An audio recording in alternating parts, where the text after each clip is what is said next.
ಎಲ್ಲ ನನ್ನ ಪ್ರೀತಿ ಐ ವಿಷನ್ನ ವೀಕ್ಷಕರಿಗೂ ನನ್ನ ನಮಸ್ಕಾರಗಳು.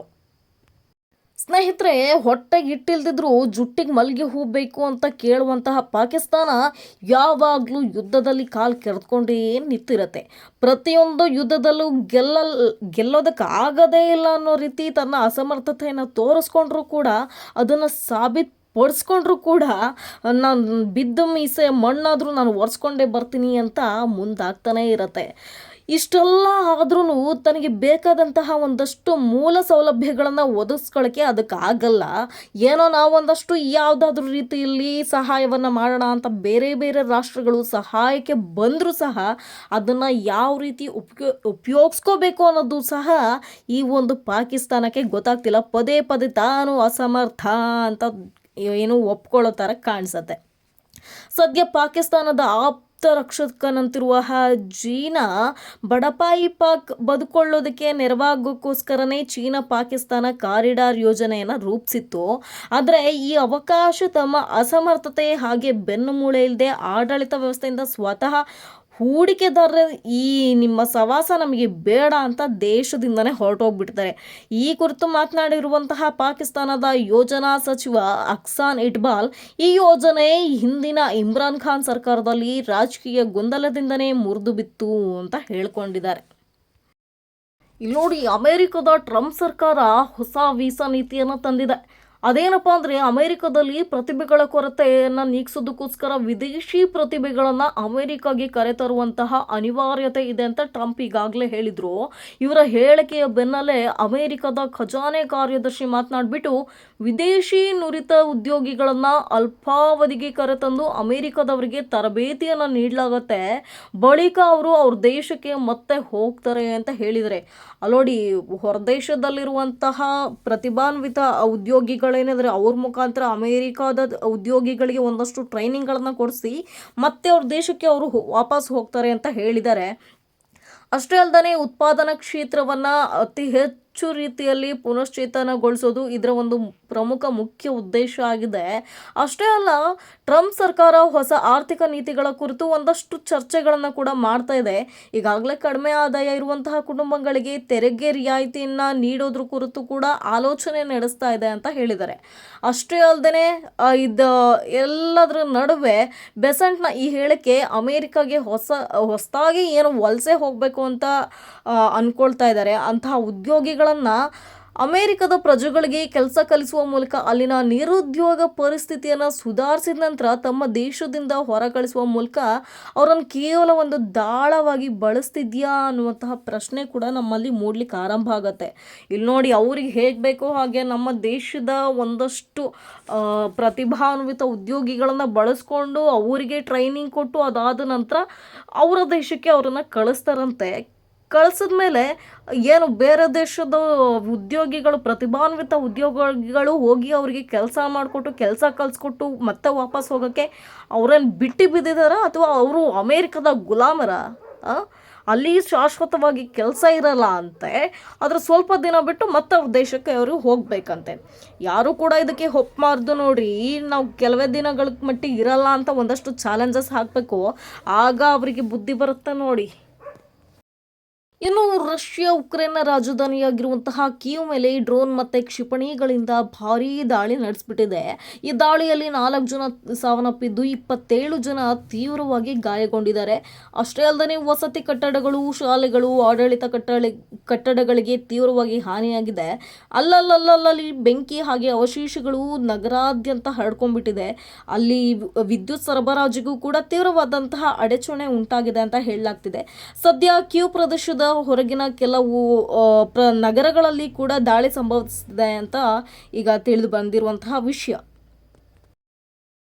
ಸ್ನೇಹಿತರೆ, ಬಿಹಾರ ವಿಧಾನಸಭಾ ಚುನಾವಣೆಯಲ್ಲಿ ಮಹಾಗಠಬಂಧನ್ ಮೈತ್ರಿಕೂಟ ಹೀನಾಯ ಸೋಲನ್ನು ಕಂಡಿದೆ. ಎನ್ಡಿಎ ಮೈತ್ರಿಕೂಟ ಐತಿಹಾಸಿಕವಾದಂತಹ ಗೆಲುವನ್ನು ಸಾಧಿಸಿಬಿಟ್ಟಿದೆ. ಈ ಮಹಾಗಠಬಂಧನ್ ಸೋಲಿನ ಹಿನ್ನೆಲೆಯಲ್ಲೇ ಕಾಂಗ್ರೆಸ್ನೊಳಗೆ ಒಂದಷ್ಟು ತೀವ್ರವಾಗಿ ಅಸಮಾಧಾನ ಅನ್ನೋದು ಭುಗಿಲೆದ್ದು ಹೋಗ್ತಾ ಇದೆ. ಇನ್ನು ಕೆಲ ನಾಯಕರಂತೂ ಪಕ್ಷದ ಸಂಘಟನಾ ವೈಫಲ್ಯನೇ ವೈಫಲ್ಯವನ್ನು ನೇರವಾಗಿ ದೂಷಿಸಿದ್ರೆ ಇನ್ನೊಂದಷ್ಟು ರಾಜಕಾರಣಿಗಳು ಅಂದರೆ ಪಕ್ಷದ ರಾಜಕಾರಣಿಗಳು ಚುನಾವಣಾ ಆಯೋಗದ ವಿರುದ್ಧನೇ ತೀವ್ರವಾಗಿ ಕಿಡಿಕಾರ್ತಿರುವಂಥದ್ದು. ಈಗ ತಮ್ಮ ಪಕ್ಷದೊಳಗೆ ಆಂತರಿಕ ಕಚ್ಚಾಟ ಹೆಚ್ಚಾಗ್ತಿರೋದು ಎಲ್ಲೆಡೆ ಬಹಿರಂಗವಾಗ್ತಾ ಇದೆ. ಇನ್ನು ಸುಪ್ರೀಂ ಕೋರ್ಟ್ ರಾಷ್ಟ್ರೀಯ ಉದ್ಯಾನವನಗಳು ಮತ್ತು ವನ್ಯಜೀವಿ ಅಭಯಾರಣ್ಯಗಳ 1 ಕಿಲೋಮೀಟರ್ ವ್ಯಾಪ್ತಿಯಲ್ಲಿ ಗಣಿಗಾರಿಕೆಯನ್ನು ನಡೆಸೋದಕ್ಕೆ ಅನುಮತಿ ಇಲ್ಲ ಅನ್ನೋದನ್ನು ಸ್ಪಷ್ಟಪಡಿಸಿದೆ. ಜಾರ್ಖಂಡ್ ಸರ್ಕಾರಕ್ಕೆ 1968ರ ಅಧಿಸೂಚನೆಯಲ್ಲಿರುವ 126 ವಿಭಾಗಗಳ ಪೈಕಿ 6 ಹೊರತುಪಡಿಸಿ ಉಳಿದೆಲ್ಲ ಪ್ರದೇಶವನ್ನು 3 ತಿಂಗಳೊಳಗೇನೆ ವನ್ಯಜೀವಿ ಅಭಯಾರಣ್ಯ ಅಂತ ಘೋಷಿಸುವಂತೆ ಸುಪ್ರೀಂ ಕೋರ್ಟ್ ಆದೇಶವನ್ನು ಹೊರಡಿಸಿದೆ. ಈ ವಿಷಯದ ಕುರಿತಾಗಿಯೇ ಮುಖ್ಯ ನ್ಯಾಯಮೂರ್ತಿ BR ಗವಾಯಿ ಹಾಗೆ ನ್ಯಾಯಮೂರ್ತಿ K ವಿನೋದ್ ಚಂದ್ರನ್ ಅವರಿದ್ದಂತಹ ಪೀಠ ಜಾರ್ಖಂಡ್ ಸರ್ಕಾರಕ್ಕೆ ಒಂದು ಮಹತ್ವದ ಆದೇಶವನ್ನು ನೀಡಿದೆ. ಅದೇನಪ್ಪ ಅಂದರೆ 1968ರ ಅಧಿಸೂಚನೆಯಲ್ಲಿ ಉಲ್ಲೇಖಿಸಲಾಗಿರುವಂತಹ 126 ವಿಭಾಗಗಳನ್ನು ಒಳಗೊಂಡಿರುವಂತಹ ಸಾರಾಂಡ ಅರಣ್ಯ ಪ್ರದೇಶದಲ್ಲಿ 6 ವಿಭಾಗಗಳನ್ನು ಹೊರತುಪಡಿಸಿ ಉಳಿದ ಪ್ರದೇಶವನ್ನು 3 ತಿಂಗಳೊಳಗೆ ವನ್ಯಜೀವಿ ಅಭಯಾರಣ್ಯ ಅಂತ ಘೋಷಿಸಬೇಕು ಅಂತ ಈಗಾಗಲೇ ನ್ಯಾಯಾಲಯ ನಿರ್ದೇಶನವನ್ನು ನೀಡಿರುವಂಥದ್ದು. ಈ ನ್ಯಾಯಾಲಯ ಸಾರಾಂಡ ಅರಣ್ಯ ಪ್ರದೇಶದ ಮಹತ್ವವನ್ನು ಪದೇ ಒತ್ತಿ ಹೇಳ್ತಿರುವಂಥದ್ದು. ಇದು ವಿಶ್ವದ ಅತ್ಯಂತ ಶುದ್ಧವಾದ ಸಾಲ್ ಅರಣ್ಯಗಳಲ್ಲಿ ಒಂದಾಗಿದೆ. ಇದು ಜೀವ ವೈವಿಧ್ಯದ ತಾಣ ಆಗಿದ್ದು ಒಡಿಸ್ಸಾ ಆಗಿರ್ಬೋದು, ಛತ್ತೀಸ್ಗಢ ರಾಜ್ಯಗಳ ಅರಣ್ಯಗಳೊಂದಿಗೆ ಒಂದು ಉತ್ತಮವಾದಂತಹ ಸಂಪರ್ಕವನ್ನು ಹೊಂದಿದೆ. ಇದು ವನ್ಯಜೀವಿಗಳ ಸಂಚಾರಕ್ಕೆ ಒಂದು ನಿರಂತರ ಕಾರಿಡಾರನ್ನು ಸೃಷ್ಟಿ ಮಾಡತ್ತೆ. ಈ ಒಂದು ಪ್ರದೇಶ ಅತ್ಯಂತ ಶ್ರೀಮಂತ ಜೀವ ವೈವಿಧ್ಯವನ್ನು ಹಾಗೆ ವನ್ಯಜೀವಿಗಳನ್ನು ಹೊಂದಿದೆ. ಇಲ್ಲಿ ಹಲವಾರು ಅಳಿವಿನಂಚಿನಲ್ಲಿರುವಂತಹ ಹಾಗೂ ಸ್ಥಳೀಯ ಸಾಲ್ ಫಾರೆಸ್ಟ್ ಟಾರ್ಟಾಯ್ಸ್, 4 ಕೊಂಬಿನ ಜಿಂಕೆ, ಏಷ್ಯನ್ ಫಾರ್ಮ್ ಸುವೆಟ್, ಕಾಡಾನೆಗಳು, ಚಿರತೆಗಳು, ಸಾಂಬಾರ್, ಚಿತಲ್ ಜಿಂಕೆ, ಬೈಸನ್, ಅಳಿಲು ಜಿಂಕೆ ಹಾಗೆ ನೂರಾರು ಜಾತಿಯ ಪಕ್ಷಿಗಳು ಹಾಗೂ ಸರೀಸೃಪಗಳು ಕಂಡುಬರ್ತವೆ ಅಂತ ಈಗಾಗಲೇ ನ್ಯಾಯಾಲಯ ಗಮನವನ್ನು ಹರಿಸಿರುವಂಥದ್ದು.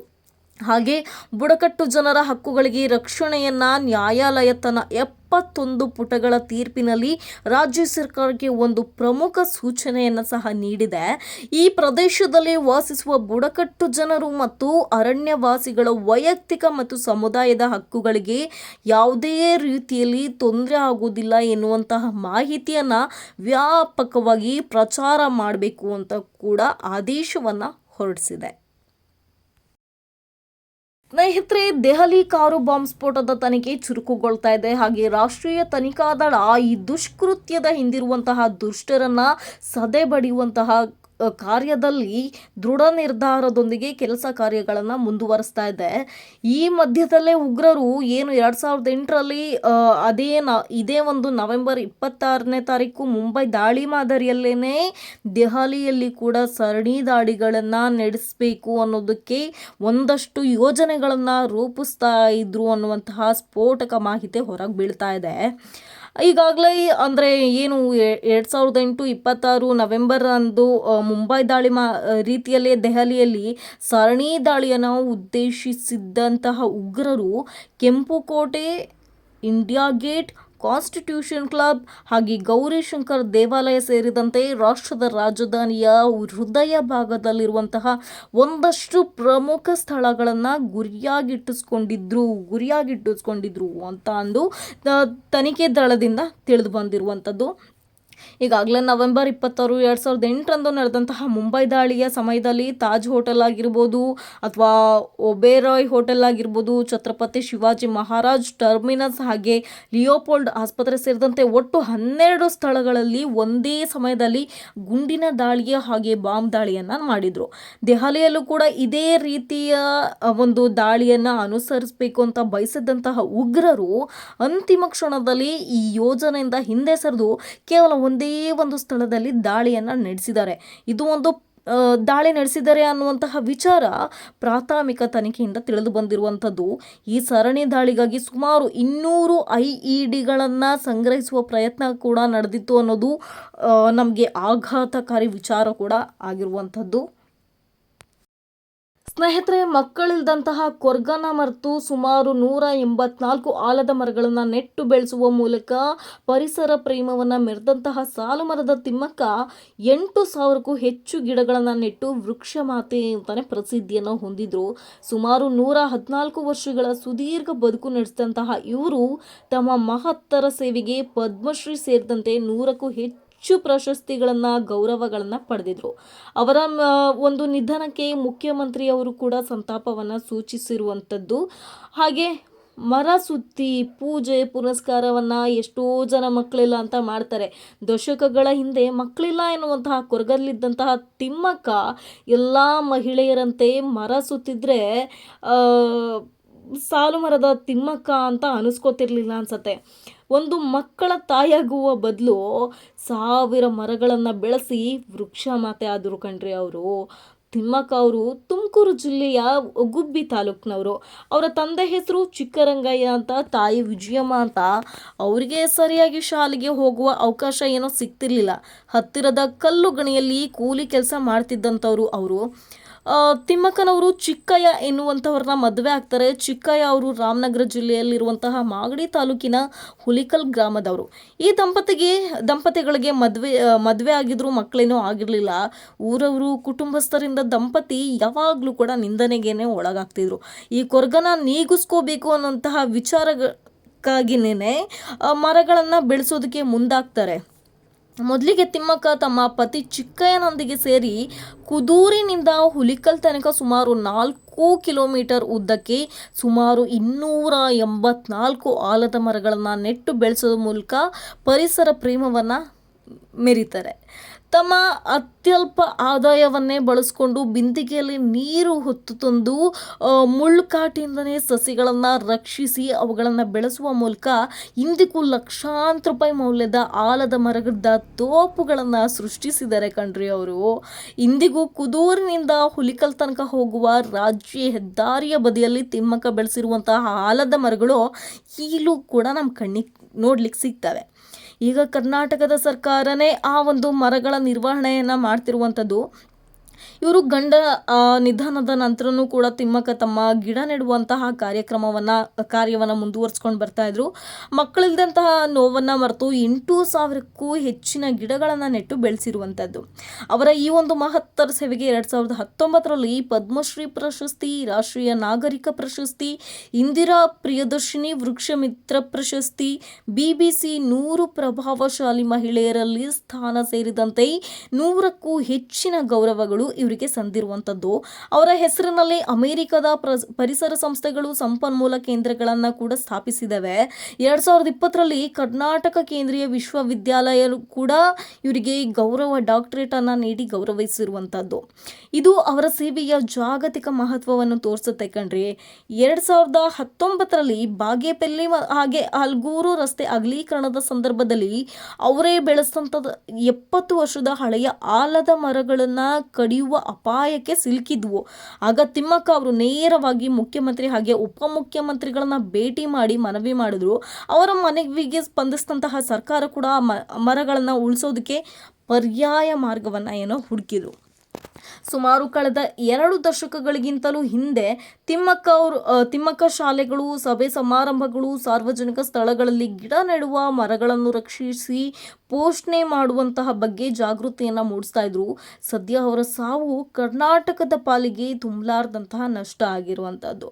ಪದ್ಮಶ್ರೀ ಪುರಸ್ಕೃತೆ ಆಗಿರುವಂತಹ ಸಾಲು ಮರದ ತಿಮ್ಮಕ್ಕ ಅವರ ಅಂತ್ಯಕ್ರಿಯೆಯನ್ನು ಸಕಲ ಸರ್ಕಾರ ಗೌರವಗಳೊಂದಿಗೆ ನಡೆಸಲಾಗತ್ತೆ ಅಂತ ಮುಖ್ಯಮಂತ್ರಿ ಸಿದ್ದರಾಮಯ್ಯ ಅವರು ತಿಳಿಸಿದ್ದಾರೆ. 114 ವರ್ಷಗಳ ಕಾಲ ಬದುಕಿದಂತಹ ಸಾಲು ಮರದ ತಿಮ್ಮಕ್ಕನವರು ಇಂದು ದೈವಾಧೀನರಾಗಿರುವಂಥದ್ದು. ಹಾಗೆ ತಿಮ್ಮಕ್ಕ ಅವರ ಕೊನೆಯ ಆಸೆ ಏನಿತ್ತು ಅನ್ನೋದ್ರ ಕುರಿತು ಪತ್ರವನ್ನು ಕೂಡ ಕೊಡಲಾಗಿದೆ. ಬೇಲೂರಿನಲ್ಲಿ ತಿಮ್ಮಕ್ಕ ವಸ್ತು ಸಂಗ್ರಹಾಲಯವನ್ನ ಮಾಡಬೇಕು ಅಂತ ಹೇಳಿದ್ದು, ಈ ಬಗ್ಗೆ ಸರ್ಕಾರ ಪರಿಶೀಲನೆ ನಡೆಸಿ ಪರಿಗಣಿಸಲಿದೆ ಅಂತ ಮುಖ್ಯಮಂತ್ರಿ ಅವರು ಹೇಳ್ಕೊಂಡಿದ್ದಾರೆ. ತಿಮ್ಮಕ್ಕ ಅವರ ಆತ್ಮಕ್ಕೆ ಶಾಂತಿ ದೊರಕಲಿ, ಅವರ ಸಾವಿಂದ ಉಂಟಾದಂತಹ ದುಃಖವನ್ನು ಭರಿಸುವ ಶಕ್ತಿಯನ್ನ ಅವರ ಕುಟುಂಬ ಹಾಗೆ ಅಭಿಮಾನಿಗಳಿಗೆ ಕೊಡ್ಲಿ ಅಂತ ಅಂದು ಸಿಎಂ ಸಿದ್ದರಾಮಯ್ಯ ಅವರು ಸಂತಾಪವನ್ನು ಸೂಚಿಸಿದ್ದಾರೆ. ಇನ್ನು ಬಿಹಾರ ವಿಧಾನಸಭೆ ಚುನಾವಣೆಯಲ್ಲಿ ಮತಗಳ್ಳತನ ನಡೆದಿದೆ ಅಂತ ಸಿಎಂ ಸಿದ್ದರಾಮಯ್ಯನವರು ಕೇಂದ್ರ ಬಿಜೆಪಿ ಸರ್ಕಾರದ ವಿರುದ್ಧ ತೀವ್ರವಾದಂತಹ ಗಂಭೀರವಾದಂತಹ ಆರೋಪವನ್ನು ಮಾಡಿರುವಂಥದ್ದು. ಮಹಾಗಠಬಂಧನ್ ಹಿನ್ನಡೆಗೆ ನಿಖರವಾದ ಕಾರಣ ಏನು ಗೊತ್ತಿಲ್ಲ ಅಂತಲೂ ಕೂಡ ಹೇಳಿದ್ದಾರೆ. ಆತ ಬಿಜೆಪಿ ನಾಯಕರು ಬಿಹಾರದಲ್ಲಿ ಮಹಾಗಠಬಂಧನ್ ಮೈತ್ರಿಕೂಟಕ್ಕೆ ಹಿನ್ನಡೆ ಆಗಿರೋದ್ರ ಕುರಿತು ತಮ್ಮ ಪೋಸ್ಟ್ಗಳಲ್ಲಿ ಟೀಕೆಯನ್ನು ಮಾಡಿದ್ದಾರೆ. ಸೋಲ್ನಲ್ಲಿ ರಾಹುಲ್ ಗಾಂಧಿ ಅವರಿಗೆ ಪ್ರತಿಸ್ಪರ್ಧಿ ಯಾರೂ ಇಲ್ಲ ಅಂತ ಶುಭಾಶಯವನ್ನ ಒಂದು ರೀತಿ ಟೀಕೆ ಮಾಡುವ ರೀತಿಯಲ್ಲಿ ತಮ್ಮ ಪೋಸ್ಟ್ಗಳಲ್ಲಿ ಎಕ್ಸ್ನಲ್ಲಿ ಪೋಸ್ಟ್ ಮಾಡಿರುವಂಥದ್ದು ತೀವ್ರ ಚರ್ಚೆಗೆ ಗ್ರಾಸವಾಗ್ತಿದೆ. ಇದ್ರ ಕುರಿತಾಗಿ ಏನು ಮಹಾಗಠಬಂಧನ್ಗೆ ಹಿನ್ನಡೆ ಆಗಿದ್ದು ಯಾಕೆ ಅಂತ ಗೊತ್ತಿಲ್ಲ, ಇದ್ರ ಬಗ್ಗೆ ನನಗೆ ನಿಖರವಾದಂತಹ ಮಾಹಿತಿ ಇಲ್ಲ, ನಾನೇನು ಬಿಹಾರಕ್ಕೆ ಹೋಗಿರಲಿಲ್ಲ ಕಣ್ರಿ, ಆದರೆ ಬಿಹಾರದಲ್ಲಿ ಕೂಡ ಮತ ಕಳುವಾಗಿದೆ ಅಂತ ಸಿಎಂ ಸಿದ್ದರಾಮಯ್ಯ ಅವರು ಹೇಳ್ಕೊಂಡಿರುವಂಥದ್ದು. ಈ ಹಿಂದೆ ಆಲ್ರೆಡಿ ಲೋಕಸಭಾ ವಿರೋಧ ಪಕ್ಷದ ನಾಯಕ ಆಗಿರುವಂತಹ ರಾಹುಲ್ ಗಾಂಧಿ ಅವರು ಹರಿಯಾಣ ಮತ್ತು ಕರ್ನಾಟಕದಲ್ಲಿ ಇದೇ ರೀತಿಯ ಮತಗಳ್ಳತನದ ಆರೋಪವನ್ನು ಕೂಡ ಮಾಡಿದರು. ನಮಗೆ ಯಾರೂ ಮತ ಹಾಕಲಿಲ್ಲ, NDA ಯಾಕೆ ಅಷ್ಟೊಂದು ಬಹುಮತದಿಂದ ಗೆದ್ದಿದೆ ಅನ್ನೋದು ನನಗೆ ಗೊತ್ತಿಲ್ಲ, ಅದ್ರ ವಿಚಾರವಾಗಿ ನಾನು ತಿಳ್ಕೊಳ್ಳೋದಕ್ಕೆ ಪ್ರಯತ್ನ ಪಡ್ತೀನಿ ಅಂತ ಹೇಳ್ಕೊಂಡಿದ್ದಾರೆ. ಇನ್ನು ಬೆಂಗಳೂರಿನಲ್ಲಿ ಸುದ್ದಿಗಾರರು ಬಿಹಾರದಲ್ಲಿ ಮಹಾಗಠಬಂಧನ್ಗೆ ಮಹಾಗಠಬಂಧನ್ ಹಿನ್ನಡೆಗೆ ಕಾರಣಗಳ ಬಗ್ಗೆ ಕೇಳಿದಂತಹ ಸಂದರ್ಭದಲ್ಲಿ ಈ ರೀತಿಯಾಗಿ ಸಿಎಂ ಸಿದ್ದರಾಮಯ್ಯನವರು ಪ್ರತಿಕ್ರಿಯೆಯನ್ನು ನೀಡಿದ್ದಾರೆ. ಬಿಹಾರದಲ್ಲಿ OBC ಮತಗಳು ನಿರ್ಣಾಯಕ ಆಗಿದ್ರು ಕೂಡ ಮತದಾರರು ಕಾಂಗ್ರೆಸ್ ಪಕ್ಷವನ್ನ ಬೆಂಬಲಿಸದಿರುವ ಬಗ್ಗೆ ಕೇಳಿದಂತಹ ಪ್ರಶ್ನೆಗಳಿಗೆ ನನಗೆ ಗೊತ್ತಿಲ್ಲ, ನಿತೀಶ್ ಕುಮಾರ್ ಯಾರು, ಅವರು OBC ಅಲ್ವಾ ಅಂತ ಮತ್ತೆ ಮರುಪ್ರಶ್ನೆಯನ್ನ ಮಾಡಿರುವಂಥದ್ದು.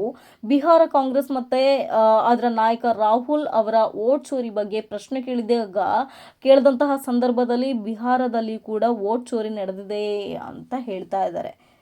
ಅಷ್ಟೇ ಅಲ್ಲದೆ ಬಿಹಾರದ ಪ್ರಜ್ಞಾವಂತ ಮತದಾರರು NDA ಮೈತ್ರಿಕೂಟಕ್ಕೆ ಭರ್ಜರಿ ಗೆಲುವನ್ನು ತಂದುಕೊಡೋದ್ರ ಮೂಲಕ ವೋಟ್ ಚೋರಿ ಕಟ್ಟುಕತೆ ಕಟ್ಟಿದಂತಹ ಕಾಂಗ್ರೆಸ್ಗೆ ತಕ್ಕ ಪಾಠವನ್ನು ಕಲಿಸಿದ್ದಾರೆ ಅಂತ ಜಿಲ್ಲಾ ಬಿಜೆಪಿಯ ಪ್ರಧಾನ ಕಾರ್ಯದರ್ಶಿಯಾಗಿರುವಂತಹ ಮಹೇಶ್ ಜೈನಿ ಹರ್ಷ ವ್ಯಕ್ತಪಡಿಸಿದ್ದಾರೆ.